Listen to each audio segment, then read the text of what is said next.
Recentemente lançou o filme Red, Crescer é uma Fera, dos estúdios Pixar, que traz a história da personagem Mei Lee, que é basicamente uma adolescente que está tentando aprender a como lidar com todas as mudanças que essa fase da vida nos proporciona. Oi pessoal, meu nome é Bruno, eu sou neurocientista e nesse vídeo aqui eu quero utilizar esse filme para poder trazer algumas reflexões da neurociência, da neurobiologia aplicada a essa fase tão importante da nossa vida que é a adolescência. Até o final do vídeo a gente vai conseguir entender por que a personagem principal sofre tanto com o controle das emoções e qual que é a relação disso com partes diferentes do nosso cérebro. Bem, a personagem principal, chamada Mei Lee, é uma criança que está entrando na adolescência, que tem 13 anos, que basicamente tem a mesma característica de todos os outros adolescentes. Ela tem seu grupinho de amigas, ela tem seus ídolos, suas vontades um pouco idiotas e também tem suas responsabilidades aumentando conforme está passando o tempo escolar. Agora, o mais interessante colocado na trama desse filme é justamente que,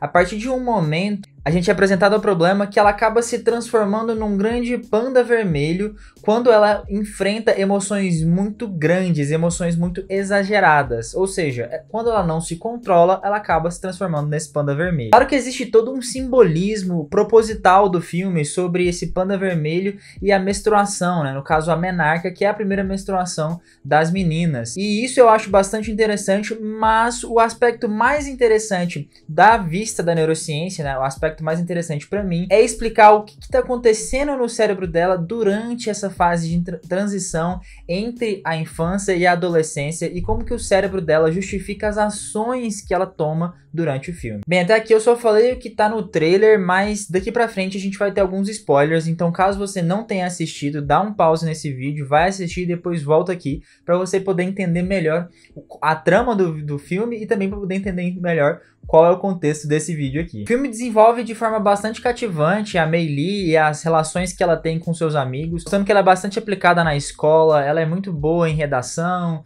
e basicamente todas as outras áreas que não sejam o esporte, ou seja, ela é a típica nerd, que ela tem amigas que gostam bastante dela e que todas elas estão unidas basicamente por um grande aspecto que é importante ali da adolescência, que são as boy bands, que no caso dela é uma boy band em específico. Além disso, o filme mostra a conflituosa relação entre ela e a mãe dela, a Ming Lee, que é a típica mãe muito conservadora, rígida e controladora, fazendo com que ela acabe sendo aquele arquétipo de mãe que controla todos os aspectos da vida da Mei Lee. O filme leva tão a sério esse conflito que a Mei Lee acaba tendo que literalmente viver duas vidas, tendo que esconder a grande paixão que ela tem por essa boy band e a grande vontade que ela tem de conhecer eles junto com as amigas. Mas certamente o ponto principal da trama do filme é quando a gente começa a adentrar no grande problema que a Mei Lee vai enfrentar, que é justamente esse dilema, esse desafio de precisar controlar as suas emoções para não se transformar num grande panda vermelho, ou a gente pode colocar ali como um monstro que as pessoas iriam ter medo. E é justamente sobre esse pulo do gato, dessa transformação, que ela precisa controlar as emoções para não transformar num monstro, que eu quero abordar aqui nesse vídeo, explicando qual que é a relação disso com a fase que ela está passando, que é a adolescência, e com o conhecimento neurobiológico que a gente tem, que explica o que acontece no cérebro desses adolescentes. Isso me fascina bastante porque, apesar da gente poder fazer diversas análises diferentes desse filme, principalmente análises psicológicas de cada personagem, o ponto que mais me chamou a atenção, obviamente sendo neurocientista como eu sou, é que essa falta de controle de impulsos, essa grande labilidade emocional, ou seja, indo a vários extremos do mais alegre e o mais triste, é uma coisa marcada da adolescência e que claramente tem um sentido neurobiológico para acontecer. Para entender isso, eu vou usar como referência o grande livro escrito pela neurocientista brasileira Suzana Herculano Hausel, que é o livro O Cérebro Adolescente. Eu vou deixar os links da Amazon aqui na descrição e neles vocês vão encontrar esse livro para comprar, caso vocês queiram aprofundar um pouquinho mais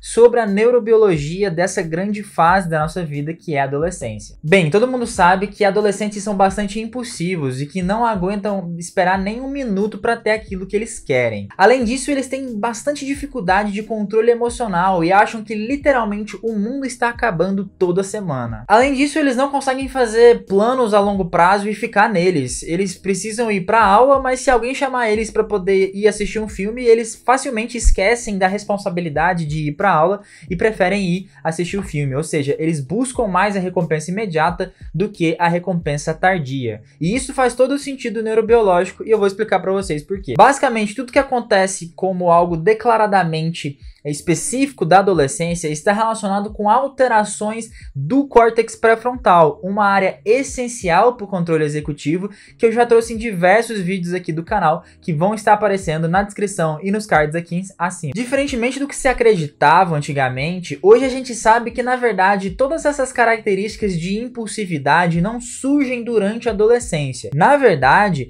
essa característica de ser impulsivo e de não conseguir raciocinar de forma correta para controlar os seus impulsos aparece desde a infância. Você com certeza já deve ter visto que crianças têm dificuldade de entender um não, ou têm dificuldade de entender que elas não podem colocar tudo na boca, ou até mesmo crianças de 7 a 8 anos podem xingar a mãe para depois pedir desculpa e entender que aquilo é errado. Todos esses comportamentos são na verdade fruto da incapacidade de controle inibitório que está relacionado com a atividade ali do córtex pré-frontal. A grande diferença é que durante a adolescência a gente acaba percebendo mais esses comportamentos, porque uma vez que o corpo do adolescente se assemelha muito com o corpo do adulto a partir de uma certa idade, a gente acaba achando que por eles parecerem um adulto, eles deveriam se comportar como um. E isso, na verdade, não acontece. Mas o que o córtex pré-frontal tem a ver com essa incapacidade de controlar seus impulsos e suas emoções? Bem, se você já viu os vídeos aqui do canal, você provavelmente já deve ter ouvido falar bastante dessa parte do cérebro chamada córtex pré-frontal e já sabe que ele é o centro do controle inibitório do nosso cérebro. Ele é basicamente a parte mais importante do seu cérebro para o processamento cognitivo, responsável por fazer você tomar suas decisões, entender as consequências dos seus atos e controlar os seus impulsos para fazer você conseguir viver em harmonia em sociedade. Além disso, como eu disse anteriormente, ele é bastante importante para a tomada de decisão. Por exemplo, você pode estar pensando agora, será que eu deixo o meu like aqui embaixo ou não? Eu espero muito que seu córtex pré-frontal esteja dizendo para você deixar seu like aqui embaixo. Mas por que os adolescentes, como a Meili, acabam tendo dificuldades de controle inibitório e dificuldades de tomadas de decisões sábias que não envolvam coisas inconsequentes que possam levar ela a algum tipo de dano? Atualmente, sabemos que é justamente durante a adolescência que acontece o processo de maturação do córtex pré-frontal. O que eu quero dizer com isso?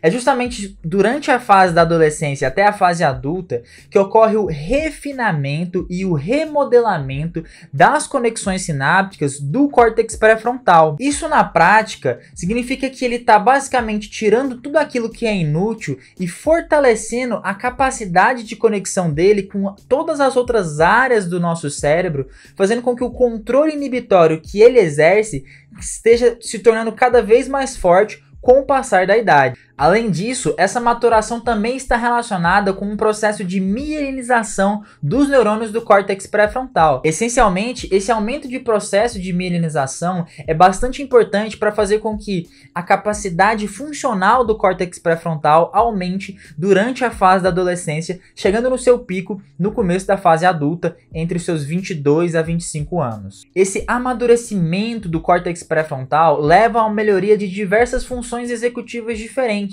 E além disso, com essa maturação, a gente acaba também tendo uma maior capacidade de controles inibitórios dos nossos impulsos, o que também faz todo sentido, uma vez que é mais difícil a gente ver adultos cometendo loucuras que geralmente estão mais relacionadas com os adolescentes. Aprofundando um pouquinho, a Meili acaba tendo diferenças, de atividade em duas partes diferentes do córtex pré-frontal, se a gente comparar ela com um adulto. Sendo essas partes o córtex órbito frontal e o córtex pré-frontal dorso-lateral. Ok, vamos com calma, que são nomes diferentes e bastante complexos, mas eu vou explicar passo a passo aqui o que é a relação deles com a capacidade de controle dos impulsos e das emoções. O córtex órbito frontal é uma parte do cérebro que está interligada com outras partes do cérebro que são responsáveis pelo processamento da memória, como o hipocampo, e pelo processamento das emoções, como a amígdala. É justamente a relação entre o córtex órbito frontal com essas duas outras áreas que faz com que os adolescentes acabam sendo mais impulsivos no sentido das emoções. É justamente a incapacidade do córtex pré-frontal pré-frontal deles de regular a atividade da amígdala, que faz com que eles flutuem nos extremos de bastante raiva, ou bastante tristeza, ou bastante felicidade.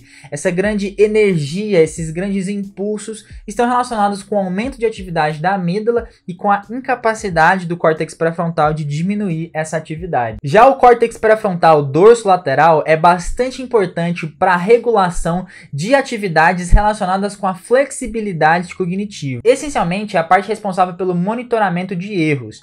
É justamente essa parte que faz com que a gente seja capaz de entender se o que a gente queria falar realmente surtiu o efeito que a gente queria quando a gente estava pensando em falar aquilo. Pensa na seguinte situação: você é uma adolescente e a sua boy band preferida vai tocar na sua cidade, só que sua mãe proibiu você de ir. A situação A, você respeita a ordem da sua mãe e não vai, e a situação B, você desrespeita ela e vai escondida. Bem, o que você acha que um típico adolescente vai fazer? Justamente, ele vai escolher ir escondido. E isso está intrinsecamente relacionado com a incapacidade do córtex pré-frontal dorsolateral de modular a atividade de uma outra área do cérebro chamada córtex cingulado anterior, que por sua vez vai fazer com que haja um certo prejuízo na racionalização das consequências dos atos que ela vai ter. O que eu quero dizer é que, basicamente, adolescentes têm uma incapacidade de entender que os atos deles podem ter sérias consequências. Bem, com certeza a adolescência é uma fase bastante difícil da vida, mas eu acho interessante de deixar claro que é justamente as experiências que a gente tem durante essa fase que moldam a nossa identidade, personalidade e a nossa capacidade de lidar com problemas durante a fase adulta. Bem, se você gostou desse vídeo e quer se aprofundar um pouquinho mais no estudo da neurociência com livros simples e didáticos, eu peço para você dar uma olhada nos links da descrição, onde eu coloquei links para vocês conseguirem comprar os livros que eu utilizo para a construção dos roteiros aqui do canal. Além disso, se você gostou desse vídeo e ainda não é inscrito, eu peço para você que se inscreva aqui embaixo e ative as notificações clicando no sininho para você ter mais conteúdo de neurociência de uma forma simples e descomplicada. Muito obrigado pela sua atenção e até mais!